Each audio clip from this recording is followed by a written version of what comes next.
we're back. Welcome once again to the Smart to Noise Ratio Pro Audio Podcast. This is episode 42, and I'm your humble host, Jon Dayton. To my left, your humble co-host, Anthony Kosobucki. Hey. So here we are. It feels like just a minute ago we were just sitting here doing this the other day. Yeah. Anyway, tonight's we're going to get right into it. Don't worry. We got a lot of positive responses from having a show that was actually put together and thought about a little bit before we started doing it. Don't get me wrong, though. We are still going to diverge at every possible chance we get to tell stories and say funny things and go off on tangents, because that's what we do. Were the recording equipment not here, we would still be sitting on this same couch talking shop. So if you are looking for a sharp, put-together show, there's plenty of those out there. Check out Pensato's Place. Check out the Audio Nowcast. We're just a couple of guys talking about audio, and you're welcome to listen in if you like. So let's see. This week we're hoping to have some ideas come in from readers and listeners about what our next week-long series should be about. I haven't had too much input on that, but we did hear some nice things back. Heard some nice appreciation from some listeners. Some readers on Reddit sent a couple of nice comments our way. So thank you for that very much. You have no idea. It's weird writing a pro audio blog because audio guys aren't used to reading an article and then leaving comments the way that, say, mommy bloggers are or something like. There's not. So not that we're doing this for the adulation, but it is nice to feel the love, or just to reach out and let us know that you're out there listening, that it's helping at all. That also helps steer us in a direction of giving you guys the stuff you want. So on that, let's see. I didn't make a big hoopla about it, but we had a mini podcast come out earlier this week, beginning of May or April here. Don't even know what month it's in. Yeah. Production time. So yeah, we did. I did a quick one on the Smash channel, and it's maybe not the most illustrative example that we've given. Like it's a little bit tough to hear it unless you're listening on a decent setup. But a good explanation of parallel compression. Well, parallel smashing, I guess. Parallel crushing. One of the neat things about it, though, that it kind of brought up a tangent. We just can't help ourselves with the tangents. Get used to it. It's something we do. When I put an example in there, split out, the unsmashed channel all the way to the left and the smashed one all the way to the right, did some interesting things to the panning. Like as syllables were hitting harder, it was causing things to pan based on how much the compression was acting. So that's a neat trick that you can do. It gives you pan automation based on the dynamics of the player or singer. Not you don't have to think about it. You just happens.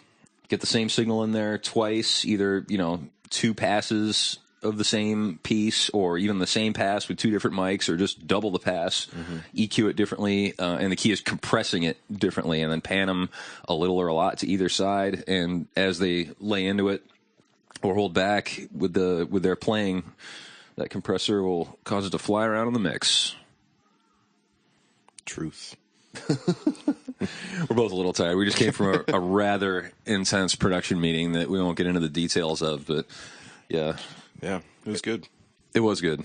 It's I will say that it's neat to be working on a church project, because a lot of the BS that can be there when I say big project, I don't mean like high profile. I just mean a lot of people involved type of project. Every person you add is another ego to worry about, right. Another set of feelings to worry about hurting, and we're just not having that. There's definitely some doubts and misgivings. Like I think on this particular, we've talked about the project before. Like we're making a record at my church of music that folks at the church, specifically my boss and a couple other guys, have written, and it's proven to be a task. Like this isn't just we're going to go in the back and record some stuff and put it out and maybe people will listen to it. The goal is to really make something that'll stand up, something worthwhile, definitely the best that we can do, and hopefully even a little better than that. So, in that, there's a lot of stress, and just dealing with that has required a couple of times get everybody together, put all the heads together, do some thinking together, share some ideas, and because what's not said, and I guess here's lessons from the heart from Smart to Noise Ratio. I put on my eyes. We're qualified. Oh God. Yeah, not that we want to be giving relationship advice, but a lot of times what goes unsaid can hurt feelings worse than what gets said. I don't know if I'm sure everybody's been in a situation where you think that somebody else thinks something and you get bent out of shape over it. When you actually sit down and talk to them, you find out that that's not at all what they were thinking, and you actually agree a lot more than you disagree. So I guess just a piece of advice to everybody. I mean, it's not just because it's a church project. I mean, I feel like if the same guys were working on a secular album, the operating system would be the same. Pretty much. Yeah, communication is super, super important, and just do it. Do it often. Almost doesn't even matter what you say, as long as you're talking frequently, and being honest is a big thing. It saves a lot of problems in the future, a lot of misconceptions and heartache and whining. Yep. Yeah, and especially if you're in a room full of people who are pretty confident about themselves. I mean, nobody sitting at this meeting was particularly fragile. Like, guys, I really need this. So yeah, it wasn't going to be a big hit to find out that, something that somebody was doing was lacking and needed to tighten up their game. Everybody's wanting to pull as hard as they can to make things turn out right. And I just lost my scrunchie. Son of a gun. Oh, there it is. All right. Can't do this if my hair isn't under proper control.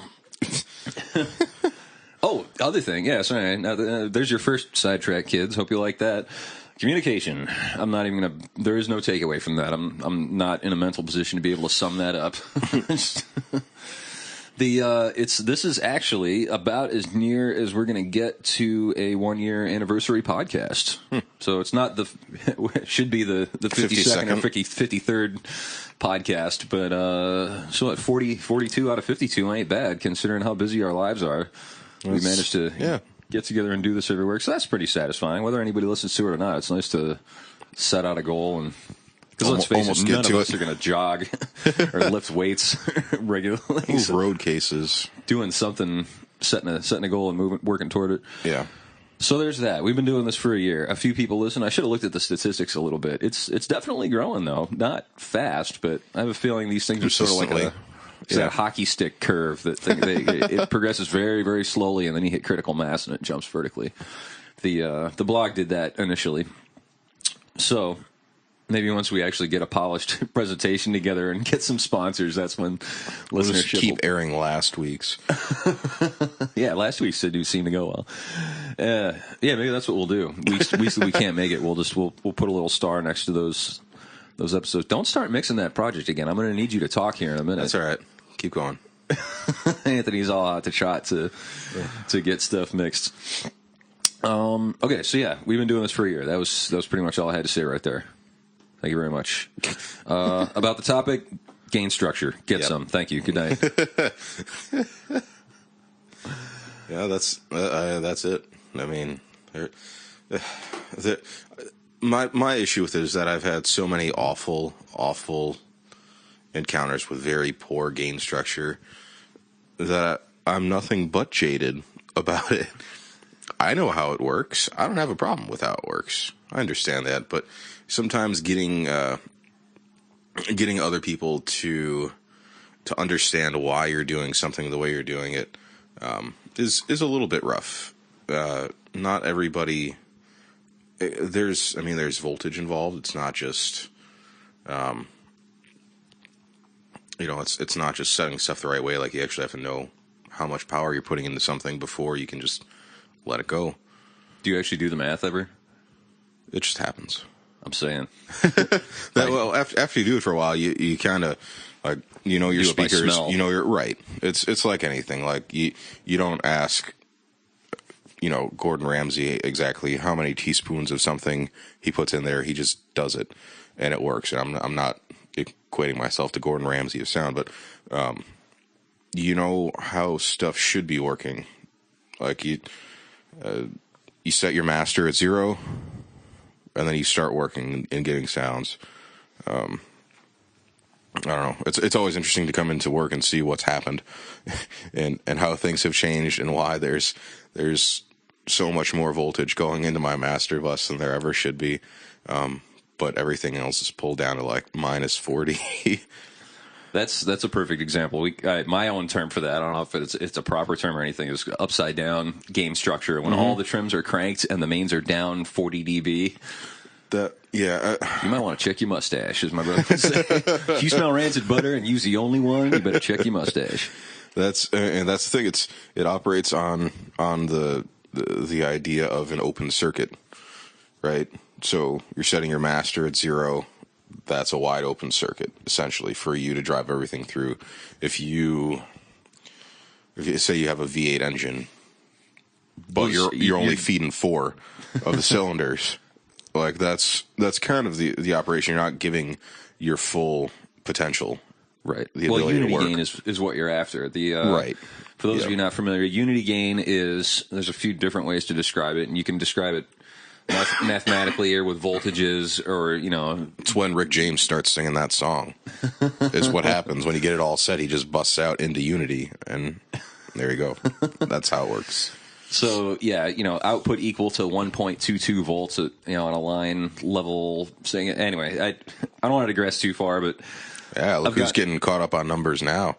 Well, I don't, is the thing. Like, I'm surprised I probably didn't quote that correctly. Don't bother to correct me if you know what the proper number is. We go by the concept and we go by the sound of things. And in sound, rules are rules, and you should always follow the rules, except when you don't. So, like, I got into a long discussion that I don't think it ever really came to an end. It's just we got busy doing other things and stopped having it. But, there was just a long back and forth on the net this week about, what's a good way? How do I go about doing a sound check? And of course, the guys popped up, like the unity fader method. That's where, you set your main faders at unity, you set your channel fader at unity, and you start turning up the trim. The point of contention was, where do you stop turning the trim knob? And I would say, if you're mixing live and your sound system is properly sized from the room, you stop turning the trim knob when it's loud enough, regardless of what the meters say. And my feeling on that is a big fat synth pad, that's occupying the lower third of the spectrum quite heavily and continuously doesn't need to be pegging all the green lights to be able to read well in a mix. And when it's not there, if you have the gain cranked that much, you're going to get noise in the system. So I turn it up until I've got enough of it. And some of this comes with experience. Like, you're going to know that a piano behaves like a rhythm instrument and fades into the background at certain points, and then when it's played like a lead instrument, it'll cut through, stands up on its own. So you don't necessarily need to have, hit the PFL button and look at that pre-fader gain level and get it so the green lights are, up to or just a little over unity gain, 0 dB. Same thing applies when you're doing a sound check in the studio, though, for a record, because your sound system is already sized for your room, right? Like your room being the digital media. Your headroom is perfectly defined. 0 dB, like that's it. 0 dB full scale. You have exactly that many bits to work with. That's the cutoff. So don't wreck it. Don't wreck it, right? Don't go over. Not going over is a big thing in digital, but just finding the amount. I don't know if anybody was looking for a podcast about how to do the math to figure out, the ideal place to set your trim knob. I would say it's just so much more. It's more fun to do it with a Mackie because there aren't actual numbers on it. It's just 2 lines and there's a U in the middle. You're like, is that really U? It could be. Or the running man could just be screwing with you. Yeah. But at any rate, further downstream, like on the faders and on the subgroups and on the masters, it's good to start with those at unity and build your gain structure so that things work with those at unity, because a circuit at unity is neither adding nor taking away from the signal you're putting through it. So it's clean, wide open. Yeah, that's what he was saying. Right. He wasn't talking like open circuit, closed circuit, like a switch opening and closing. He was talking about a circuit living up to its full potential in the audio realm. Best dynamic range, lowest noise floor, all of that good stuff is coming when you've got something set at unity, because it's not doing anything. It's not adding gain. It's not attenuating. There's no additional elements in the path there to muck things up. So that means the only thing you've really got to worry about setting is the trim. So that should become clear to anybody who's getting into audio, that the trim is where the money is. And I've proved that night after night. Work mixing live, like we've talked about it before on the podcast, where you start out sound checking and like, okay, channel 1 kick drum, you better know about where you put that thing, or you're going to run out of gas by the time you get to the lead guitar and the vocal. Same thing. I think one of the things that I heard you tell an intern that was, I knew it, but it was a good way of phrasing it to people that aren't real sure, is it's like a coarse and a fine adjustment. There you go. Your gain knob is your trim pot is your coarse adjustment, and then your fader is your fine adjustment. Yep. Yeah, I've heard, I don't know how many people I've heard talk about, like, they don't like to use the put the fader at unity method. Like they turn it on, they hit the PFL, which is pre-fader listen. So you're looking at just the gain. The gain is monitored right after the trim. So one of the responses was actually, well, why would you want every channel slamming in at 0 dB? Because that, like Anthony said, you're putting more voltage to your master fader than you necessarily need. So hopefully, if you're listening and paying attention, your mix is at least going to still turn out partway right, because you're going to start pulling faders back. Like, that pad doesn't need to be that loud. I'll just turn the fader down. Well, another good reason to aim for unity on the fader is because the difference between, like right in between +5 and -5, that's where you can make the smallest moves have the smallest effect. Yeah. So, like moving the fader a 1/4 inch from, unity to +3, whereas if the fader's a good way down, I'm talking about on long throw faders, like God save you if you're mixing out one of those little Mackie or Behringer jobs with 60 millimeter faders. Like, I'm going to say something the length of your pinky at best. Like even on a long throw fader, if you're making a move of a 1/4 inch or an 1/8 of an inch with a fader when it's up around unity, you're making half a dB moves. The fader is very sensitive in there, and you have a lot of control. If you pull the fader down a couple inches to where the markings are saying things like -40, -50, -80, down in that range, you move the fader a 1/4 of an inch, you're out of luck. And it's out. And that one of the neat things that, like, getting back into the power aspect of it, lowering something by 6 dB is cutting it in half. Right. But lowering it by 3 dB, I think this is right, is cutting the voltage in half, not the audible difference. Right. So, one of the things that I've seen guys do a lot is if a mix gets too hot and you're starting to push amps, you just bring everything down 3 dB, and then you cut out half the power that you're feeding into them. But the audible difference... Well, wait, you said it, though, power. You cut out half the voltage. Because voltage is a linear thing, but power is a squared function. Hope I said that right. Said it right enough. Can I just deal with money? Imagine if money were logarithmic. It kind of is. Exponential. Get into bitcoins. I've been reading about bitcoins. They make me seasick. The whole one world currency, end of the world type thing. Yeah. It's a Ponzi scheme. Don't buy bitcoins, kids. It's a pyramid. You mine for bitcoins. So you're cutting in half, or not cutting in half, but the voltage you're feeding out, if you cut it by 3 dB, is half as much. Right. And then if you cut it by by 3 dB again, you then reduced the power output by half. All right. So there we go. Okay, and the audible difference is obviously much greater at 6 dB than it is at 3. Right. So yeah, a 6 dB reduction at the master fader technically is cutting it in half, right? Cutting the power output in half. So if your amps are putting out 1,000 watts with the faders at unity, you drop them to -6, your amps are now outputting 500 watts. I can do that math. But, and this is why Anthony mentioned this trick, why guys do this, is if you drop that master fader 3 dB, and you shouldn't do it on the master fader, but we're using that for an example because it's short. You drop it 3 dB, your amps that were, and getting close to cooking. This isn't a band, let's say test signal, a band, because there's crest factor and other things in there. It's not actually the case. But anyway, you pull that master fader back 3 dB, your amp with 1,000 watt output has gone to... Oh, wait, no, I said that wrong. You pull it down power output. Doggone it. I'm going to get this wrong, and the internet's going to yell at me. That's fine. At any rate, you pull it down 3 dB. You have reduced the voltage by half, but you have not reduced the apparent volume by half. That is correct. So you make a move that is significant to the health and well-being of your amplifiers. You're running cooler. Things are more in spec, but you haven't. It's not detrimental to the output performance. Because power and hearing are logarithmic. Actually, power's not. Power's a squared function. Hearing is roughly logarithmic. So it takes a lot more math than we have time for. See, we're actually pretty good at this. We got 30 plus years between us. People pay us a fair amount of money week in, week out to do this stuff, and we don't even understand math that well. They have no idea that we have no idea what we're doing. Right. So we can espouse these theories to them incorrectly and still get away with it. But the thing is, say logarithmic enough times, everybody stops listening. Right.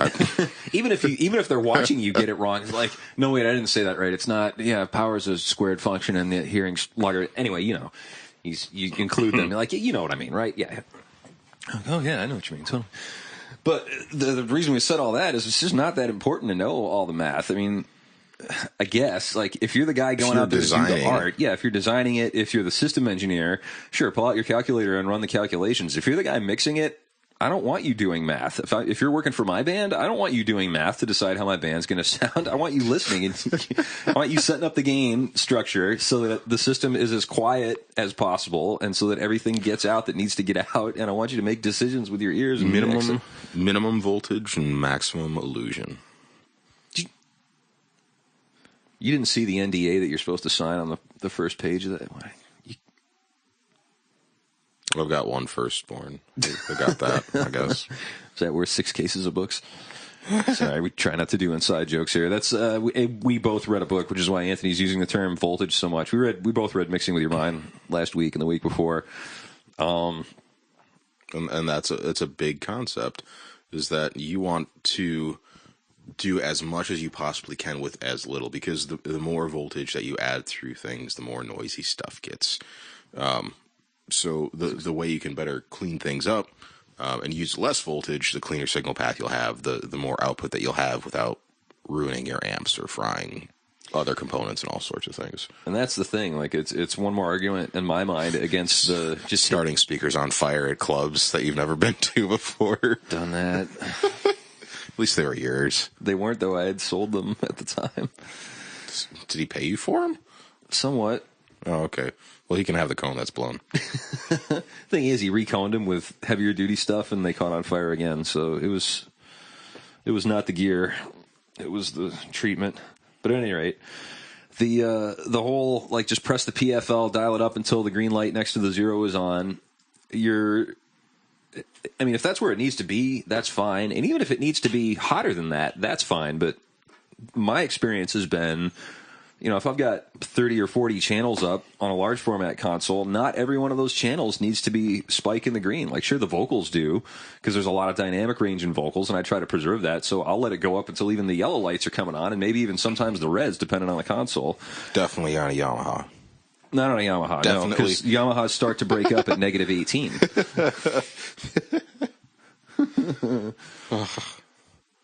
And not just the digital ones, guys. That wasn't a reference to negative 18 DBFS being roughly equivalent to Unity on an analog console. Analog Yamahas break up about there too. Oh, they sound so so flat now. Bad. They get colder. Like normal analog consoles, when you run them a little bit hotter, they sound a little bit fatter. These get colder. Like nope, I don't like that. I'm going to fight back. Yeah. Well, if you've ever listened to Asian pop music, you can. That's what he just walked away. He's going to go walk that off. What's frustrating is I'm going to be listening to this in the car tomorrow or this weekend and think of so many things that I should have inserted. Maybe I'll listen to this tomorrow and then record a bunch of overdubs, do a bunch of inserts. Turn the podcast and do an overdub session. Beep. Okay, what I should have said here, boys and girls, was yeah. So anyway, I wish you were all here so we could ask you, like, are you getting this? Is this sinking in? Do you wanna... I'm trying to think of how else we could explain it. I think really the best. We could incorporate VCAs too, and how subs or VCAs rather. Yeah. Well, there's actually, let's talk about bad habits that people do. A lot of people will double bus stuff, and there is a reason to double bus, but a lot of guys will do it just so they don't have to get their gain structure right. So they'll, like send all their drums to left, right, and then send all their drums to 1-2 as well, and have those panned out, so that if the drums come in a little quiet, they just slam 1-2 up. Yeah. Or even if they don't double bus, like just like I don't know, it always makes me nervous when I see subgroups slammed up, like jumped up. To me, subgroups have an invisible stop at 0 dB. I might pull them back because I overshot a little. Well, not because I overshot, but because I got sandbagged by musicians who tricked me into thinking they were going to play quieter than they really were. So I would have a tendency to start with all my subs at unity, and if the band cuts loose, drag them back a little bit, or in a real pinch, like if I'm in the thing is in a properly designed system, it just doesn't happen. Like, right. I rarely push a sub up at work. I've had it happen on inadequate systems, like when my system was not big enough for the room we were in, or the house system in a room was not big enough for the room. You have to augment the voltage going out. Right. Yeah. You got to slam everything. The trims wind up maxed, and the channels are all at the top of the travel, and the subgroups are slammed up, and if you can pack any more gain into it through compressors or outboard gear, you do that too. Make up gain plus 14, so yeah. And it sounds awful is the thing. Yeah. Like the biggest thing is having your system sized for the room. It's less of an issue when you're recording music because there is that limit. Like you can only cram so much voltage onto the medium, even if it's analog medium. I don't know. It's just one of the hallmarks. Like if I walk into a room for a show, and even when there's people in the room like talking and carrying on, if I hear psss, the cat just swung his head around like, what? Yeah, I'm getting the death look, and you should, because that's a poorly tuned system. Like a quiet system should be quiet. And like he is pissed. Look at it. I think he's crying. I said something horrible about his mother in cat speech. But when you walk into a club and you hear the sound system hissing, like, okay, it might just mean they skimped on amps a little bit and there's a little bit of transistor noise. And I'm like, the QSC amps that I had for my wedges, I sort of on purpose bought ones that were a little bit inferior because it makes musicians feel better if they walk on stage and they can tell a wedge is live when they step in front of it, even if the mix is essentially muted at front of house. They're like, psh, okay, that's on, that's working, I'm okay. I found the rock and roll. Yep. But yeah, that's not goodness like tape hiss. And honestly, I feel like people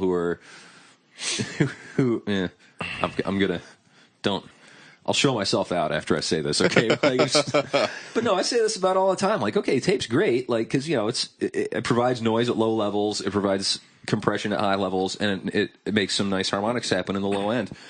But that hiss, like people talk about that, that tape hiss, you hear it all in there, like you throw a friggin' tape plug-in on every channel, and then on the master bus, off. Yeah, that's why I bought the Slate one, because you can adjust or just go off.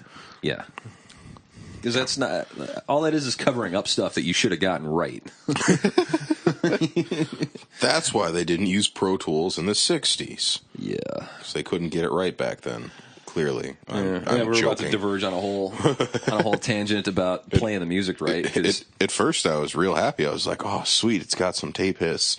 And after a while, I was like, "Wow, this uses a crap ton of CPU rather, and it's noisy." Plus, the other analog simulating plugins that I've got, that some of them you can't turn the noise off of. Some of them just do that. Like I've got a real 1176 that's quieter than my plugins. That's not right. That shouldn't happen. But so not getting your gain structure right, I mean, even if it doesn't lead to outright redlining and distortion, if you have a little bit too much gain on every channel or on every track, that adds up and it comes out as hiss. And that just sounds unprofessional to me.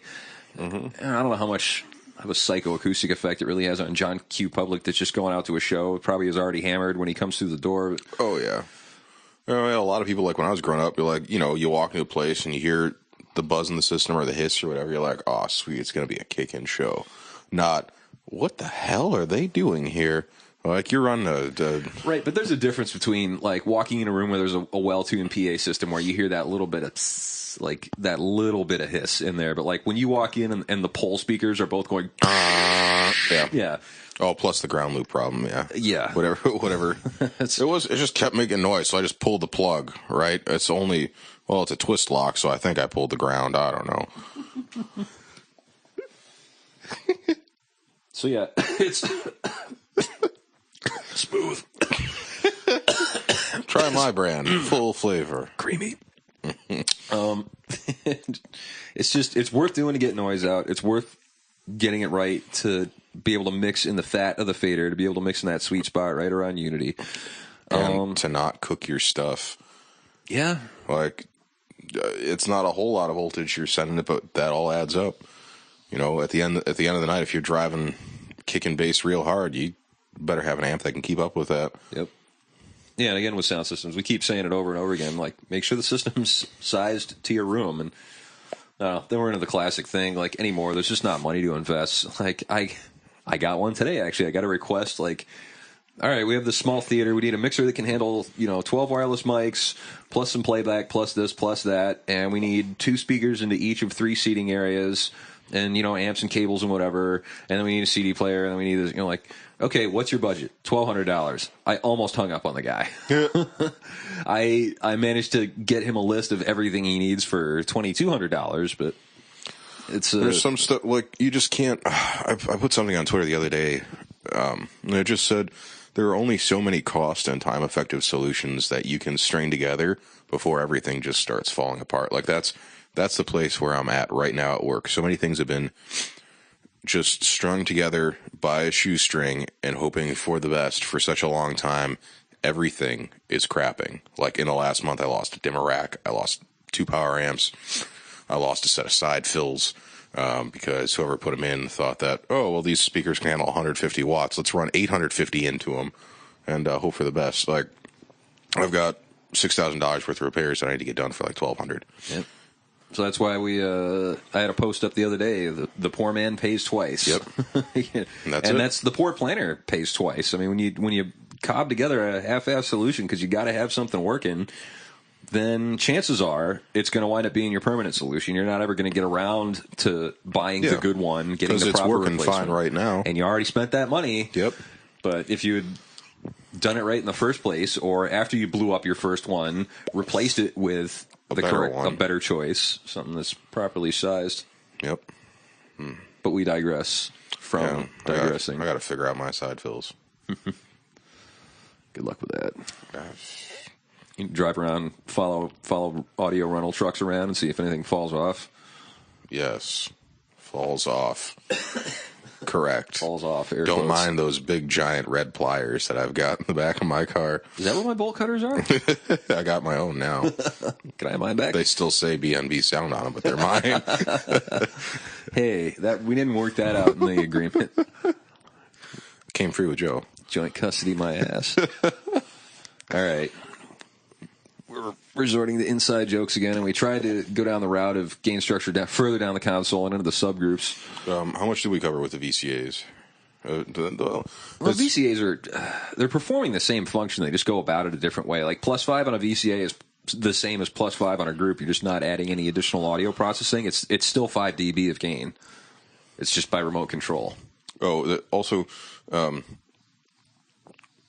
guess when you're looking down the faders, the individual channels should not be higher than the VCAs for the most part, and then VCAs should not theoretically be much higher than your master bus. Like, I came in one day and all my drum faders were at, I think, like +10 or +15. My VCA was at -20 and my master bus was at -10. Right. And I have no idea what happened, and it sounded incredibly bad. So I had to start from scratch and just zeroed everything and went back at it. Yep.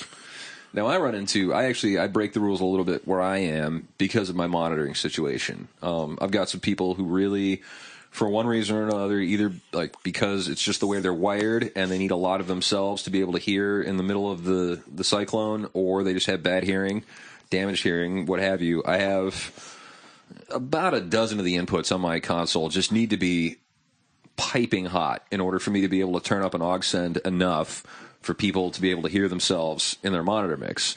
And now I'm not maxing out my monitor mix gain structure because everything else in the mix is low. They just need, their channel needs to be screaming loud, and then the aux send needs to be at +6, and then, okay, we're good. And they don't need anything else in their mix. That's just, that's it. So that means that I wound up with some channels, and we're not talking about like a crazy adjustment. Like I'm running the trim 3, 4, 5 dB hotter than I would set it. Actually, probably only about 3 dB hotter than where I would set it if I was setting it just for mixing in the house, which is a good argument for having a separate monitor mix because you can optimize gain structures for both places. Although I'm doing that. I basically have a monitor console, a full-fledged monitor console in my console, so I'm pretty unique in that situation. But that's another argument.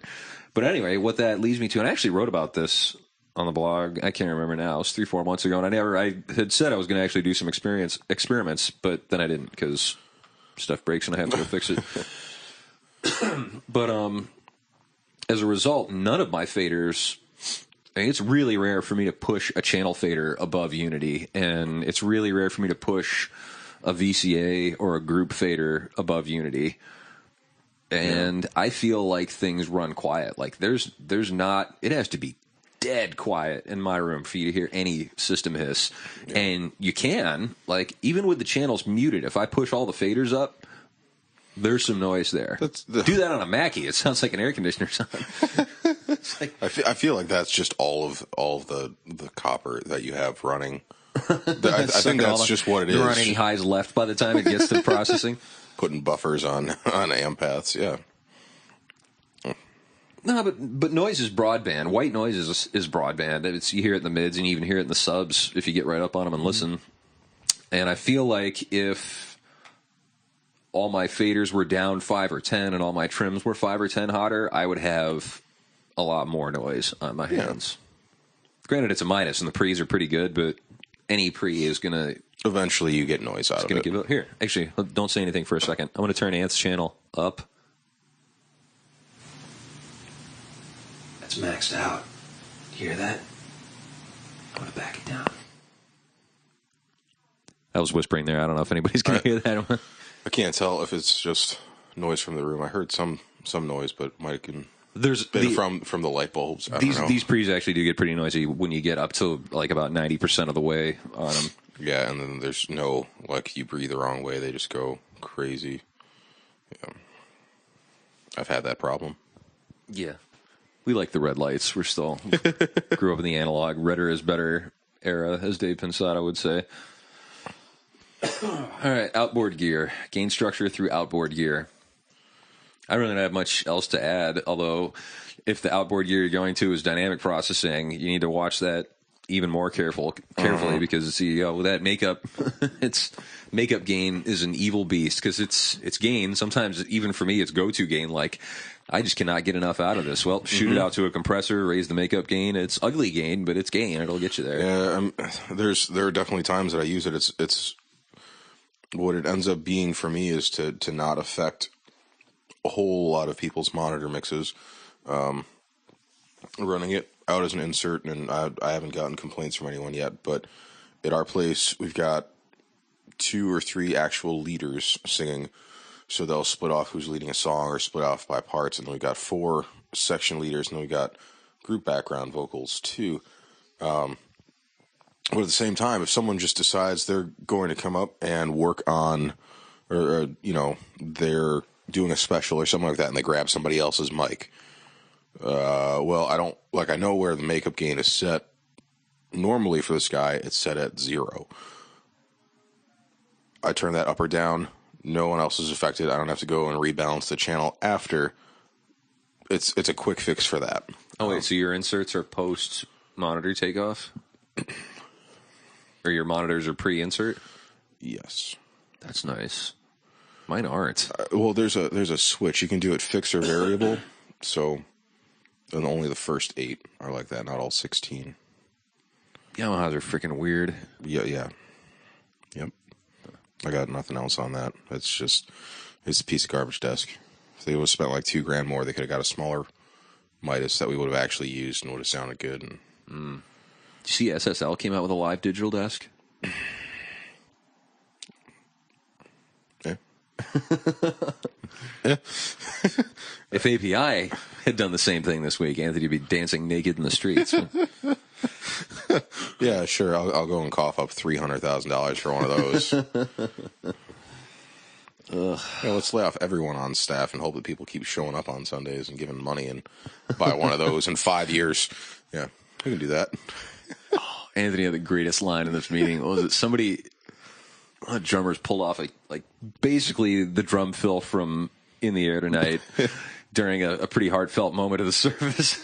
And we were kind of shaking our heads, and Anthony said, well, wait, was giving up? So, the offering was already in the plate by the time that happened. We'll check on giving this week's. Do it again. Have them play it harder. Apropos of nothing, do the In the Air Tonight fill. Let's put some gates on your reverb just because. Let's see. Oh, they're there. Not really. Drive them harder. Well, anyway, we said all that to say, once again, rules are rules in audio, and you should always follow the rules, except when you don't. I mean, rules are guidelines. Rules help you stay within the realm of sanity. They help you out with troubleshooting. If you know most of your stuff isn't out of whack, but you got a couple of things that are out of whack because they needed to be to get you where you needed to go, you know right where to go when you start troubleshooting. You start where things are out of whack. Right, and that's, I mean, I'm sure in between me and John and most people listening to the show, we are not the guys that go into arenas and have shows set and we just hit the go button. We work on a scale of half the stuff's usually broken. The bands are more broken than that. And there's some old guy at the bar screaming Freebird for like 4 hours and you've got to get yourself by. And it's not to say start out breaking the rules, but it's very possible that you're going to have to make sure everything runs okay, not just because you can. Yep. Had an idea, fell out of my head. We're probably going to wrap this one up, really. Not that we've ever done that in a year. Yeah, well, you talk about Reddit or Facebook or Twitter, and we'll cover that for time. My wrap-up was pretty short. I'm getting better at that. 25 minutes of that stuff, and then... Yep. But I guess the reason is, just don't say, well, I'm doing what I have to do for this channel no matter what on every channel. Like, I guess... if your system's not big enough for your room and you have to push the gain, well, do that. But, aspire to better things. Like, aspire to get your system sized properly for the room. Don't overextend yourself on purpose, so you have to do that. You know what I mean? Like, if you can't pack or you can't fill a 500 cap room, don't tell somebody that you can and give them an awful product. Yep. And on Ant's talk about, like, portable, like, mobile PA guys me. Yeah. Have PA will travel, but even in a church situation, in a school situation, in a small community theater situation, everybody knows there's no money for anything, and everybody knows that the sound system is probably going to be the first thing that gets skimped on. Oh yeah, because it's always the last thing to go in. But just aspire to greater things, because a good, clean, adequate sound system just sounds better. It sounds expensive, and the reason is you're not driving your gain structure all out of whack, creating distortion, creating harmonics that float up. Bad harmonics. Yeah. One of the biggest things is subs. I mean, yeah, it's hard to do bass well, but it is possible to do bass cleanly and well. It takes money, it takes space, it takes amps. Oh God, how many books worth of posts or blog updates has Dave Ratt written about getting subs the way he likes them? Right. He's been doing it for like 30-something years, and he's almost on the verge of being able to be happy in 10 years from now. Yeah. Like, there's a life's work for you. But one of the biggest things he discovered was just how much distortion is actually acceptable. The human ear can detect... should have looked this up. I forget what percentage of total harmonic distortion you can detect in the upper registers. You can detect distortion a lot less in the bass register, but because you're throwing so much wattage into your subs, if they are distorting, they're throwing off those partials, those upper harmonics, up into the human vocal range. So if your subs are farting out, even if they don't sound like they're farting out, like if you don't hear paper flapping and shredding and crackling and stuff, even if all they're doing is mildly distorting, because, like, let's say in a room, your tops are 5,000 watts and you have 10,000 watts of subs. Those overtones are a lot more weighty than you might think, and those problems that you're having with your male vocalists might have a lot more to do with your sub setup than the microphone choice. Yeah. I actually have a feeling that's why some microphones get a bad rap. Like, in certain financial brackets, there's certain microphones that tend to turn up and people are kind of unhappy with them, but I think it might actually have more to do with their subs than not. My own situation at work, I have about a 1,500 seat room. All the subs I have for 100 hertz down, I have 3 bag end units, a pair of 10s in each one, 1,800 watts total, feeding the whole thing. And there's a is there 112 in there somewhere? No. There's a simulator on it that makes each one of those pairs of 10s behave as though it were a single 18, but that's all I've got. Now, 1,800 watts of bass for 1,400 people is not a lot. No. If I went into a bar that only held 300 people, I would probably have at least 4,000 watts of bass, maybe more. Probably more. I've got I've got bass amps with more speakers than that. Yep. So as a result, at the time, those were the only subs on the market that they could afford that would physically fit under the stage, because the stage is very overbuilt for whatever reason. Nowadays, you can get some different designs where these subs that have an honest to goodness 18 in them, but they're lower profile, but they're money. So that's going to be an uphill battle. Expensive, yeah. So before I get like rat micro subs in there, I'm going to have to. Fortunately, my head pastor's a bass junkie, so if I can get a couple of those in there for a demo, I might be a long way toward.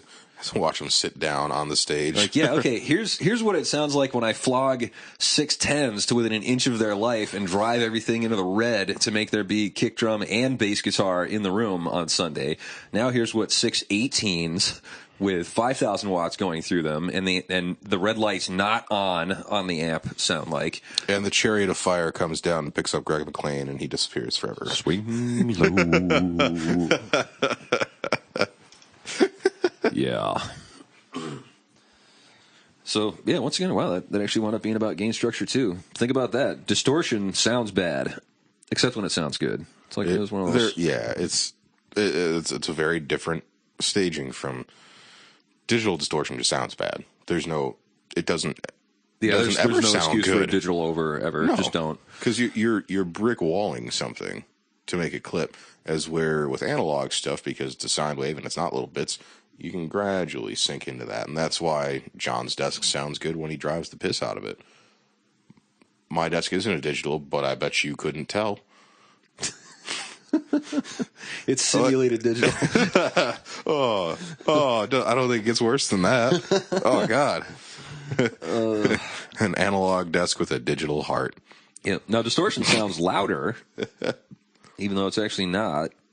It gives you the impression of sounding louder. So if you are in a situation where, I don't know, I've heard people talk about like a good expensive. Actually, it was in the book. It was in Mixing with Your Mind. Like what sounds like the polished, expensive sound is, like Anthony said before, the minimum amount of voltage doing the maximum amount of work, keeping everything running within spec. I mean, unless the goal is to really push something hard. Like if a mic sounds good when you drive the heck out of it, or a pre sounds good when you drive the heck out of it. Like, we'll do it for that one thing, but it shouldn't be the rule of thumb. Like everything else, like make here's the thing. I'm gonna wrap this up. It's gonna sound awesome. If you put Drew Carey next to Beyonce, Drew Carey is gonna make Beyonce look hotter. Beyonce is gonna make Drew Carey look dumpier. So it's the Beauty and the Beast effect. You put Beauty and the Beast next to each other, one gets uglier, the other one gets prettier than they would be standing on opposite corners of the room. So if you are going to do a distorted vocal among distorted kick drum, distorted bass, it's going to sound distorted guitars on top of guitars that are already distorted, and all the other vocals distorting because their mics are distorting, like that megaphone or that plug-in or that snot box that you're running the vocal through for effect, isn't going to mean as much. That same effect in a well-balanced, properly dynamically handled clean mix is going to cut through, stand up, shout out, hey, I'm distorted, I'm the different thing here, pay attention to me. Then if it's just one more distorted thing among 100 tracks of distorted things, there's no point. And knowing where to work it in, like there's one song, the song that I finished tonight that has it's like 20 vocal tracks wide, it's 72 maybe 74 tracks. How many shaker tracks on that project? I was going to ask you earlier. Yeah. Okay. How many are you using? 4. Oh, it's bad. No, I think I'm only using 2. I'm only using the 57. I didn't like the way the 44 worked on it. But it's a real big driving. I'll play it for you when we're done. It sounds pretty cool. Not you, me. And yeah, screw you guys. Oh, man, I lost all the viewers again. But there are a couple parts where we were working on his vocals, and we were like, it'd sound really cool if you just ripped a big giant note, and we faded it out, dragged it out into the next, and have your the second vocal or the second track of your vocal come in and sweep in underneath it. And then I got thinking about some Tool records, which, I don't know, working on a Church record and getting ideas from a Tool record seems backwards, but it works. I read an article where Joe Bresky was like, yeah, all the stuff that I wanted Maynard's voice to sound super dirty on, we had whatever, it was probably a 149 or an 87 a Neumann that they recorded his vocal on, or it might have been the Mojave stuff. He likes that a lot too. He's like, stuck a 57 right next to it, drove that thing into the ground. I was like, I've got 57s. I can do this. And put it on there, and just smashed that sucker, and threw a SansAmp plugin on it and automated in the drive and the volume sweep in. Oh, it sounds sick. And it sounds really good, and I like leaving it on the whole time, but it loses effect. If I leave it on for all 5 minutes of the song, it's like, whatever. But if I do it on those big, giant swell where, the vocal covers 15 dB of dynamic range, and he's bringing up the pitch of it at the same time and dragging into another part, it sounds beautiful. I'm getting excited just thinking about it. Yeah. Hopefully I can find it in 72 tracks. Get your color coding done, right? We'll hook it up to my TV. Maybe I'll find it tomorrow. Yeah.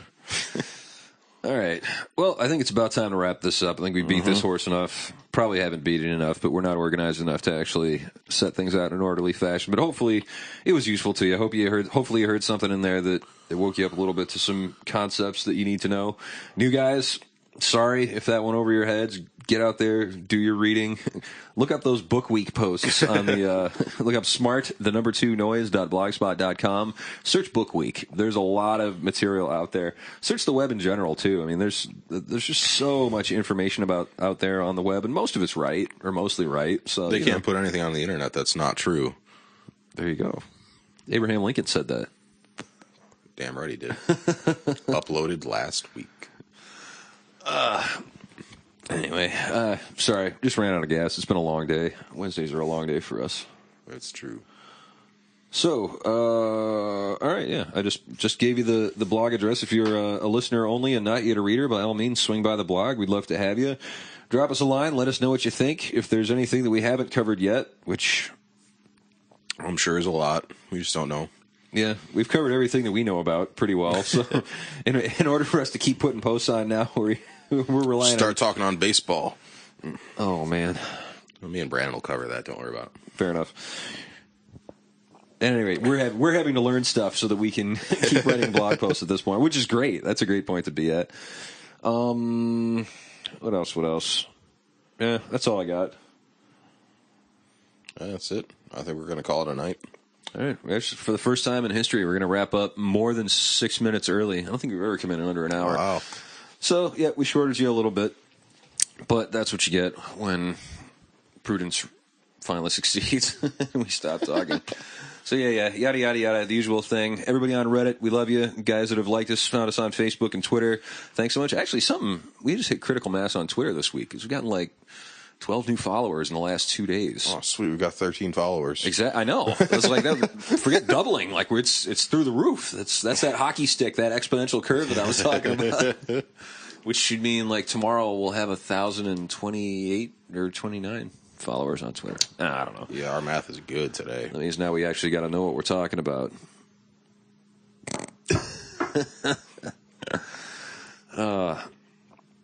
Just close the thing, man. Fair enough. I was about to get all deep thoughts on everybody, but never mind. All right, so there you go. If you do have any questions about this or any corrections, especially the corrections, because the math side of things, yeah. Deep thoughts with Jack Handy? Yeah. Jack Hanley? Handy. Yeah, Ant's about 12.5% a math guy, and I'm about half of that. I have a calculator on my iPhone. That's how much of a math guy I have. Yeah. All right. Whatever. Sorry. We're totally running out of gas. We got other stuff we got to talk about, and theoretically eventually go to bed. So in a totally drove it into the mud kind of way, we're going to sign off on this one, and we'll see you next week if you're lucky. Thanks for tuning in. Good night.